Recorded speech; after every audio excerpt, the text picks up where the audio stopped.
Scene diawali dengan memperlihatkan seorang pria yang tengah duduk di halte pemberhentian bis. Pria itu bernama Forrest Gump. Dia memberikan sebungkus coklat kepada wanita yang kebetulan ada di sebelahnya. Forrest juga memuji sepatu yang dikenakan oleh wanita itu. Dari sini, kelihatan kalau Forrest memiliki sikap yang baik dan perhatian. Di sini Forrest pun mulai bercerita tentang masa kecilnya. Saat berumur 5 tahun, Forrest memiliki masalah pada tulang punggung yang membuatnya harus berjalan menggunakan bantuan alat. Dia juga memiliki masalah dalam kecerdasan. Tercatat IQ-nya hanya mencapai 75 poin aja. Hal ini membuatnya sangat sulit untuk mendapatkan sekolah. Sekalinya dapat sekolah, dia malah dijauhi oleh semua orang. Tapi bagaimanapun, Forrest memiliki ibu yang sangat menyayanginya. Karena memiliki rumah peninggalan yang cukup besar, ibunya menyewakan beberapa kamar yang sekaligus menjadi sumber penghasilan mereka. Oh no, that's all right, man. I was just showing him a thing or two on the guitar here. Malam itu, Forrest terlihat bernyanyi bersama seorang musisi penyewa kamar. Musisi itu terlihat menyukai cara Forrest menari dengan kaki besinya. Tarian yang kaku dan sangat khas ini ternyata menginspirasi musisi itu untuk membawakannya di atas panggung. Ya, musisi itu adalah penyanyi legendaris yang sekarang kita kenal dengan nama Elvis Presley. Keesokan harinya, Forrest diantar oleh ibunya untuk menaiki bis sekolah. Di dalam bis itu, semua murid terlihat menjauhinya. Gak ada seorang pun yang mau memberikan tempat duduk kecuali Jenny, seorang anak perempuan yang sekaligus menjadi teman pertama dalam hidupnya. Seiring berjalannya waktu, Forrest dan Jenny menjadi sahabat yang sangat akrab. Kemanapun mereka pergi, mereka terlihat selalu bersama. Hari itu, Forrest yang sedang bermain dengan Jenny dijahili oleh 3 orang pembuli. Dia dilempar dengan batu dan diledek karena IQ-nya yang rendah. Jenny pun meminta Forrest untuk segera berlari meninggalkan tempat itu dengan mengatakan, Forrest mencoba untuk berlari, namun itu nggak mudah karena kakinya terikat oleh penyangga besi. Gesekan yang kuat perlahan menghancurkan struktur besi itu. Tapi anehnya, Forrest nggak jatuh. Dia malah bisa berlari selayaknya orang normal. Bahkan dia bisa berlari lebih cepat dari anak-anak yang ngebulinya. Sejak momen itu, Forrest nggak butuh lagi bantuan besi untuk menyangga kakinya. Dan kini, kemanapun dia pergi, dia akan selalu berlari. Mungkin itu adalah cara Forrest dalam menghargai kakinya. King, why'd you come to school today? Shh, Dad is taking a nap. Come on.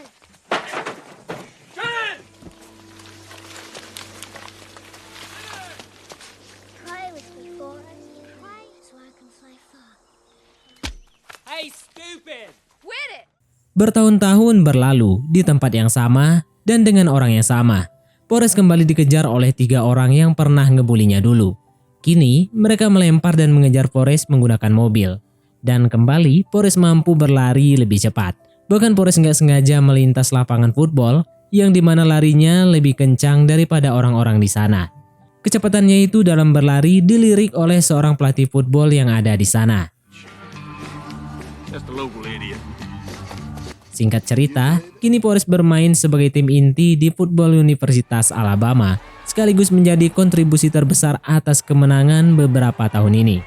Dan meskipun selalu dianggap bodoh oleh semua orang, tapi bakat dan cara hidupnya yang gak pernah neko-neko selalu membawanya ke dalam keberuntungan. Hari itu, Forrest kembali datang menemui Jenny. Dia menunggu di depan pintu, karena memang Jenny tinggal di tempat semacam asrama khusus perempuan gitu. Tapi saat Jenny datang, Forrest melihat bahwa pria yang bersamanya di dalam mobil mendorongnya hingga tersudut dan mobil seketika bergoyang. Tanpa tahu apa yang sebenarnya terjadi, Forrest langsung menghampiri dan menghajar laki-laki itu. Stop it! Stop it! Bagaimanapun Jenny nggak bisa marah karena dia sangat paham dengan sikap Forrest. Keberuntungan seperti nggak pernah berhenti mendatangi Forrest. Kini karena prestasi footballnya, dia direkrut oleh tim yang bernama All American. Di sini, Forrest berkesempatan bertemu Presiden John F. Kennedy. Tapi nggak lama setelah itu, peristiwa bersejarah penembakan Presiden Kennedy pun terjadi. Semua berjalan seiring kelulusan Forrest di kampusnya. Dia sendiri bahkan bingung kenapa dia bisa lolos. Yang dia hanya lakukan hanyalah bermain football dan football. Tapi bagaimanapun, Forrest sangat senang karena hal ini membuat ibunya sangat bangga kepadanya. Oh iya, perlu diingat, sebagian besar hidup Forrest hanya memikirkan dua orang saja, yaitu ibunya dan Jenny. Have you given any thought to your future?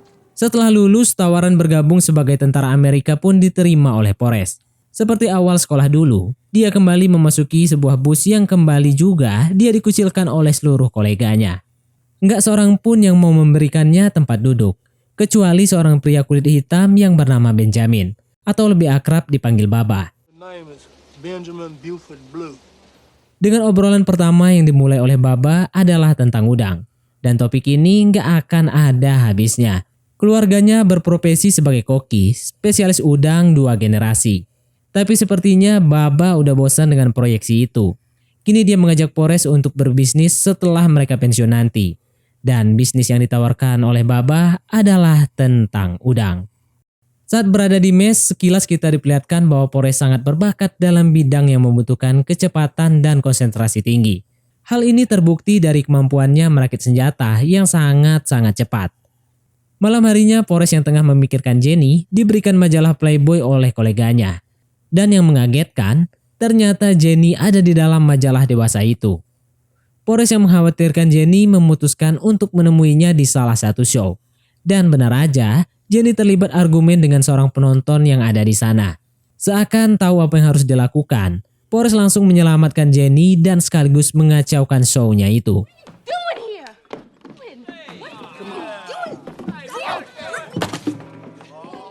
Sekilas Jenny terlihat lelah dengan semuanya.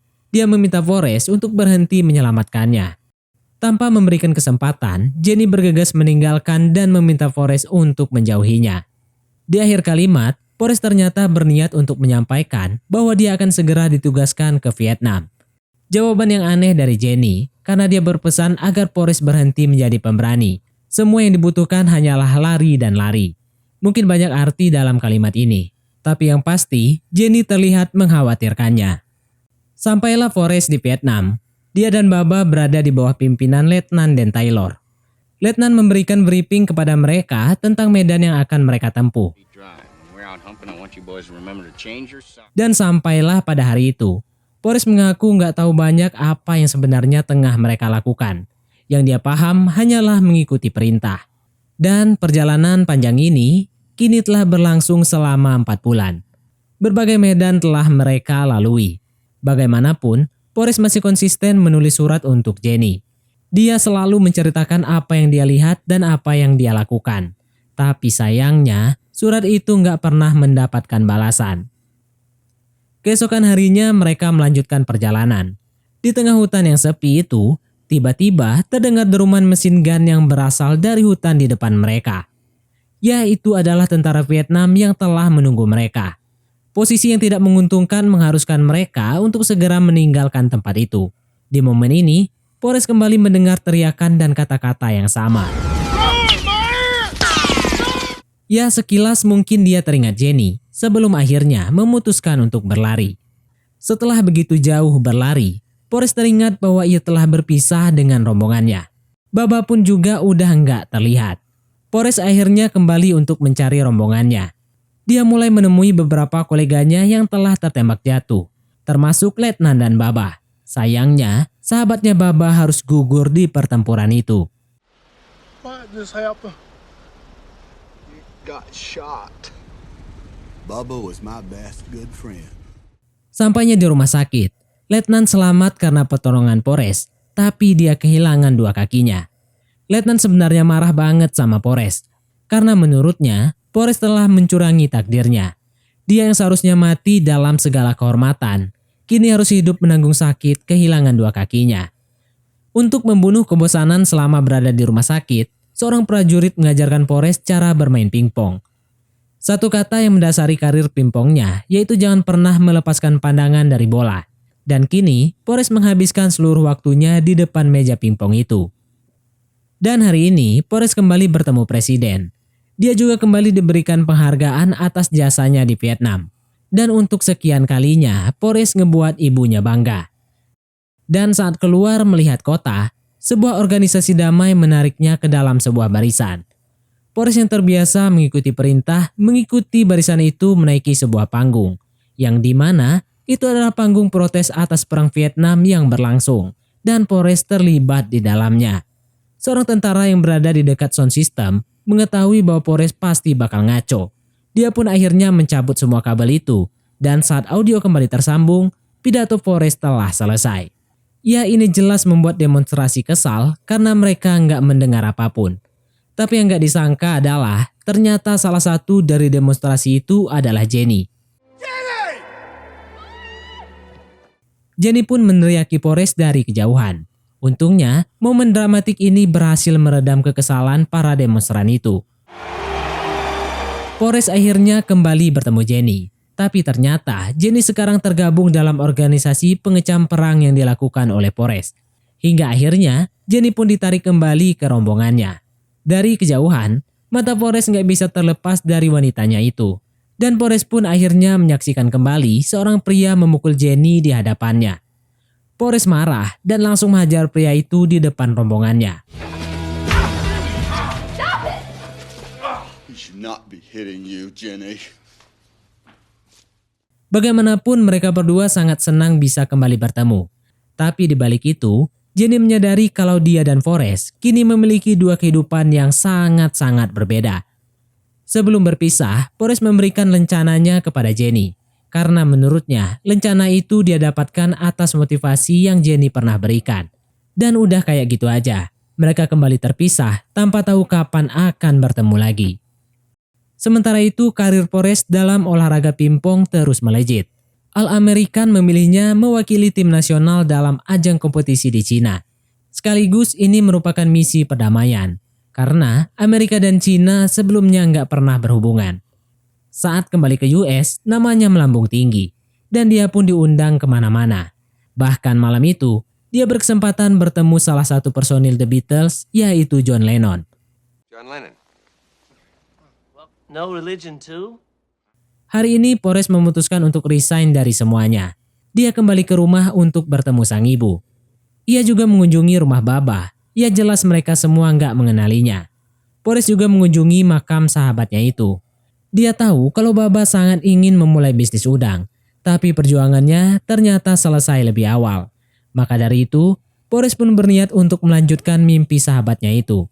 Dengan semua gaji pensiun yang didapat, dia pun membeli sebuah kapal. Kapal yang siap untuk berlayar mencari udang. Tanpa pengetahuan apapun, Forrest kini berlabuh menggunakan kapal barunya. Tapi ternyata mencari udang gak semudah yang dia pikirkan. Berjam-jam berlayar, hanya satu udang yang berhasil didapat. Mungkin dia belum menyatu dengan kapalnya. Seorang pria tua pun menyarankan untuk memberikan sebuah nama pada kapal itu. Satu nama yang langsung terpikir oleh Forrest, nama yang paling indah menurutnya, siapa lagi kalau bukan Jenny. Sedangkan di belahan dunia yang berbeda, Jenny tengah asik menikmati narkotika di dalam sebuah klub bersama teman-temannya. Tapi bagaimanapun, Forrest selalu berdoa untuk kebahagiaan wanitanya itu. Sedikit gambaran tentang Jenny saat ini. Jenny terlihat selalu depresi, dikelilingi oleh lingkungan yang gelap, penuh alkohol dan narkoba. Bahkan malam itu, dia hampir bunuh diri tanpa diketahui penyebabnya. Saat sampai di dermaga, ternyata Letnan Dan telah berada di sana. Ya, dia memenuhi permintaan Forrest untuk menjadi partnernya. Forrest kelihatan bahagia banget karena sekarang dia nggak bakal pernah sendirian lagi berada di lautan.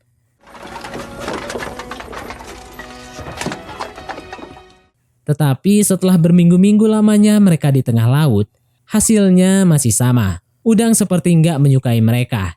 Hingga pada malam itu, mereka yang berada di tengah laut diterjang oleh badai besar. Nggak ada pengalaman, nggak ada instruksi atau apapun yang bisa menyelamatkan mereka. Forrest mengaku sangat takut saat itu. Kebalikannya, Letnan malah menikmati badai itu. Dan keesokan paginya, badai ini menjadi berita utama di sana. Semua kapal yang ada di dermaga pun rusak total. Tapi satu kapal yang menarik perhatian, yaitu kapal yang Forrest miliki. Louise, there's four. Ya, ternyata mereka adalah satu-satunya yang bertahan dari badai itu. Sejak kejadian itu, menangkap udang menjadi hal yang sangat mudah. Badai itu mengajarkan mereka sebuah trik yang satu nelayan pun gak mengetahuinya. Bubba Gump Shrimp Corporation.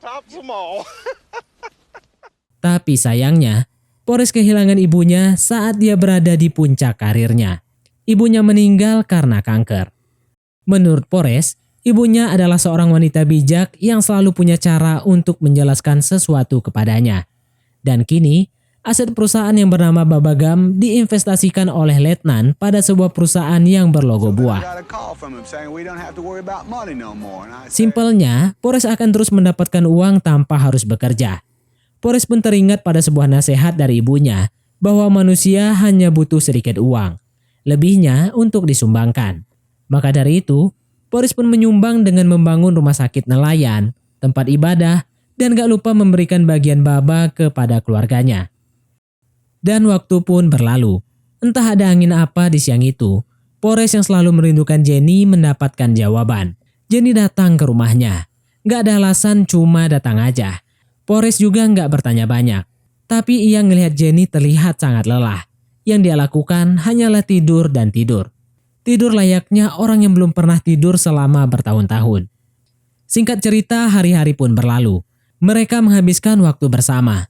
Berjalan-jalan, menari, atau apapun yang membuat mereka bahagia. Hingga pada malam itu, Forrest kembali mengungkapkan perasaannya. Dia melamar Jenny. Namun Jenny masih sama.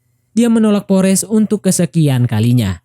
Untuk pertama kalinya, Forrest kelihatan sangat sedih. Dia sampai bilang kalau dia memang bukan laki-laki yang pintar, tapi dia sangat mengerti perasaannya. Di tengah malam itu, Jenny mendatangi Forrest yang lagi ketiduran. Jenny tiba-tiba bilang kalau dia juga memiliki perasaan yang sama. Mungkin mereka ngobrol panjang di sini, hanya aja nggak pakai lisan. Keesokan paginya, Jenny kembali meninggalkan Forrest tanpa alasan yang jelas. Dia juga meninggalkan lencana yang pernah diberikan oleh Forrest. Kepergian Jenny ini jelas meninggalkan banyak pertanyaan dan kesedihan. Hanya aja, Forrest nggak bisa mengutarakannya. Berhari-hari Forrest berpikir tapi dia nggak menemukan jawaban. Sekarang, satu-satunya hal yang dia pikirkan hanyalah berlari. Berlari tanpa alasan dan tujuan yang jelas. Forrest mengaku selama dia berlari, dia sering memikirkan ibunya, Jenny, Baba, dan Letnan. Tanpa disadari, kini Forrest telah berlari dengan waktu yang sangat lama dan menempuh jarak yang sangat panjang. Aksi Forrest ini berkali-kali disoroti oleh media. Jurnalis juga berkali-kali mencoba mewawancarainya, tapi Forrest nggak menjawab apapun. Hal itu membuat semua orang semakin penasaran dengannya. Forrest pun kini nggak berlari sendirian lagi. Banyak orang yang tiba-tiba bergabung mengikutinya. Katanya sih dengan ikut berlari, mereka menjadi menemukan harapan baru. Beragam spekulasi pun muncul. Ada yang bilang Forrest lagi protes atau dalam sebuah misi. Padahal yang sebenarnya Forrest hanya berlari tanpa alasan apapun. Sedikit kata yang keluar dari mulutnya, tapi yang sedikit itu selalu menjadi quotes yang terkenal. Pokoknya apapun yang dia lakukan selalu menjadi hal yang besar. Kini Forrest telah berlari selama 3 tahun 2 bulan dan 14 hari. Forrest akhirnya menemukan arti dari pelariannya selama ini. Dia menyimpulkan bahwa dia harus menaruh masa lalu di belakang sebelum akhirnya melangkah maju. Dan Forrest pun tiba-tiba berhenti. Puluhan orang yang mengikutinya tentu kaget. Setelah sekian lama, Forrest akhirnya berbalik memandang mereka. Forrest mengatakan bahwa dia sangat lelah dan sekarang dia akan pulang.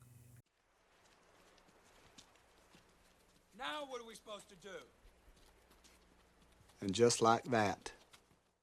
Beberapa hari setelah itu, Jenny mengirimkan surat yang berisikan alamatnya. Dan kini, Forrest menuju ke alamat itu. Forrest yang tengah kita bicarakan adalah Forrest yang sedang bercerita saat ini di pemberhentian bis. Wanita parubaya yang mendengar ceritanya dari awal dengan senang hati menunjukkan Forrest akan alamat yang dia cari. Singkat cerita, sampailah Forrest di alamat itu. Jenny pun menyambutnya dengan sangat hangat. Jenny sekarang juga terlihat lebih fresh dengan rambut pendeknya. Tiba-tiba, seorang wanita datang mengantarkan seorang anak kecil kepada Jenny. Ya, ternyata Jenny telah menjadi seorang ibu. Anak itu bernama Forrest, sama seperti ayahnya. He got a daddy named Forrest too? You're his daddy, Forrest. Awalnya Forrest shock mendengar semua itu. Dia juga merasa bersalah apakah Forrest kecil memiliki IQ yang rendah sepertinya. Tapi ternyata enggak. Forrest kecil terlahir menjadi anak yang sangat pintar. Mendengar hal itu, Forrest akhirnya tenang dan perlahan mendekati anaknya. Pada sebuah taman, Jenny memberitahu bahwa dia kini sedang sakit. Dia terjangkit sebuah virus yang dimana medis belum mengetahui sebelumnya. Forrest mengaku akan mengurusnya dan mereka juga bisa tinggal di rumahnya. Di akhir kalimat, Jenny meminta Forrest untuk menikahinya dan Forrest pun menyetujui permintaan itu. Lieutenant Dane, Titanium alloy. It's what they use. magic legs.